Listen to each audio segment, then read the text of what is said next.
Good day mga ka-Bisaya Tech. Naanasan tayo repiron na freezer. Kuha siya nga freezer guys, Pandora. So naani siya leaking. Taning amo ako ni siya na ibot dere ang mga tubo niya guys. Pero nang atong buhaton ane, mga tong tray sa leaking kay gamay raman kay ang leaking anigod kay ni ang ingon sa tagyan ni bugnaw pag pila ka months din hinihinig kawala. Gikan na sa daw niyang gipaayo. So karon atong giibot niyang mga tubo. So ang usa ni kalinya kini sa iyang condenser. Ato ni siyang i-blind ang usa ni atong butangan og access valve then atong vacuumon tanaw na to kung asa ang mo-drop sa vacuum guys. Mo na siya leaking part, so diha na ta mag leak test. Unahon na to ni diri nga side.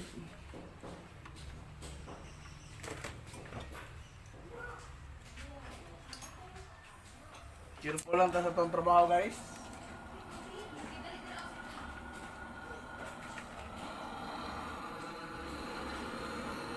Wala siya masunog kini sunda ninyo.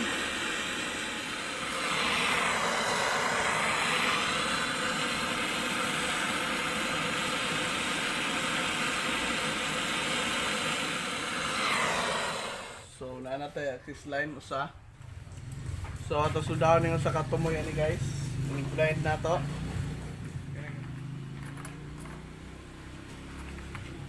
Ubos ito gamay para di masunog.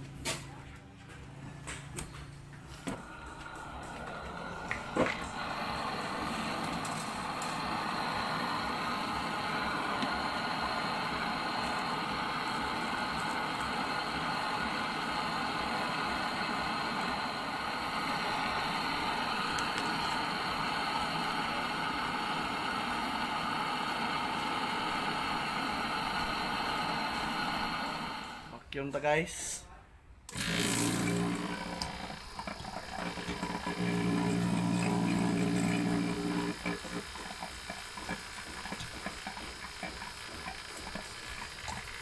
So after na nag-vacuum guys, mga 5 minutes vacuum ato ni close.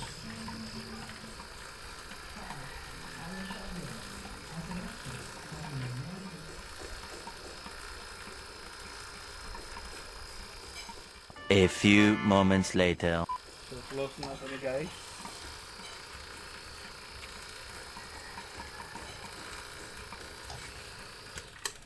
Wait ito obserbaran o wala ba siya pressure drop. A few moments later.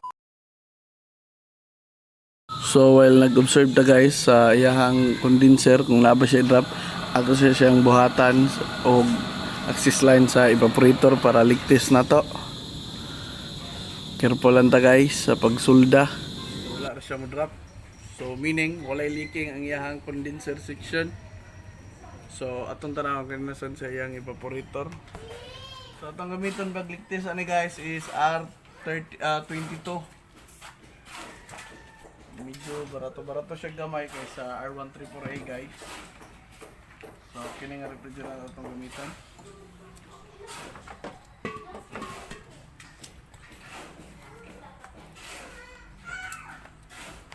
Careful lang tas pag-handle ani guys.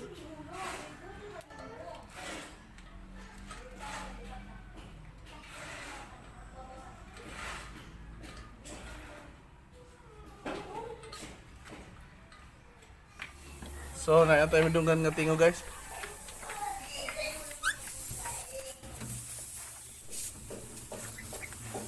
So guys, magsulda mga day ani guys ha. Kana ayaw mo kalimot lipyuhan sa ninyo. Tara eh.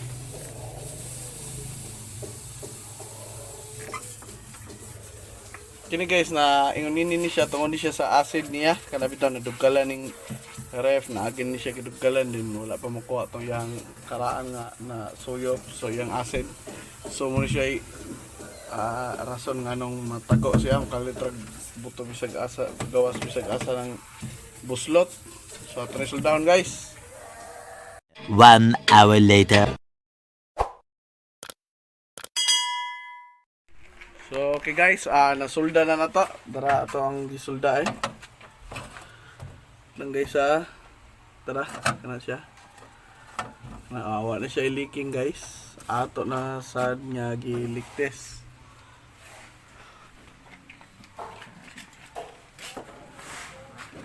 So pagligtis na to guys, wala na siya drop. Ato ang pressure kay almost 60 psi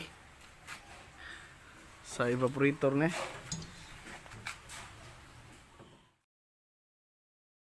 So wala naman siya leaking guys. Ato ni siyang ibalik. Balik na to tanan ning iyang connection guys. And then after vacuum ta. One eternity later. So okay guys, nabalik na nato tanan yung filter dryer. Bago na yung filter dryer guys. Nabalik na to yung condenser padung sa iyang out sa compressor niya. So okay na siya guys. May tao diyang barbula niya para ato ni siyang i-vacuum. Vacuum na to guys is 45 minutes to 1 hour and then wait 15 minutes, same lang gyapon. So nabalik na to. On na to guys. Ano siya? So manifold i-open.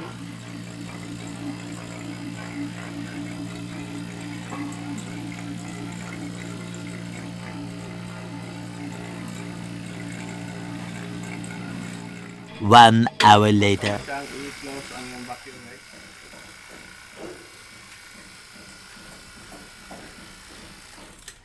A few minutes later.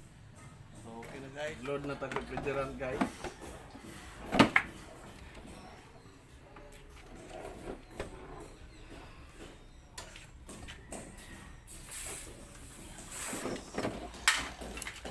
Set ni mo ang imong kilometer sa amp.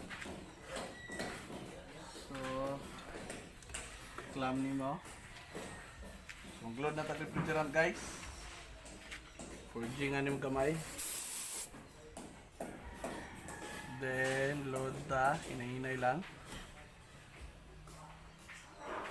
Initial rata o around 30 psi.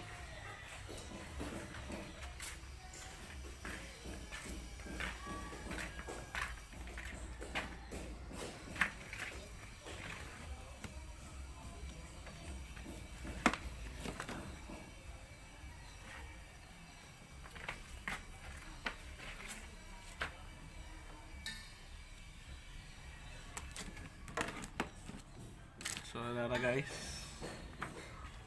yun yung makita sa gauge. So ato nang saksak guys.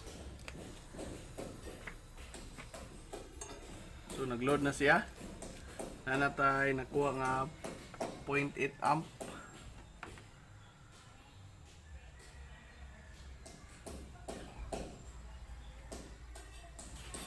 So hopon ta guys nga naamoy mga kuha nga mga idea aning nga video.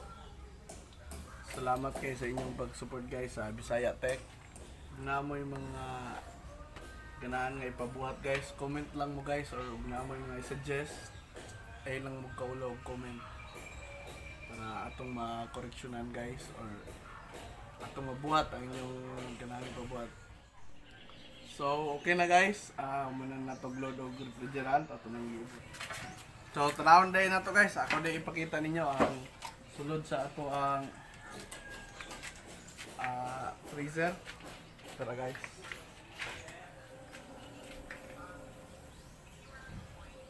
So, aso na siya.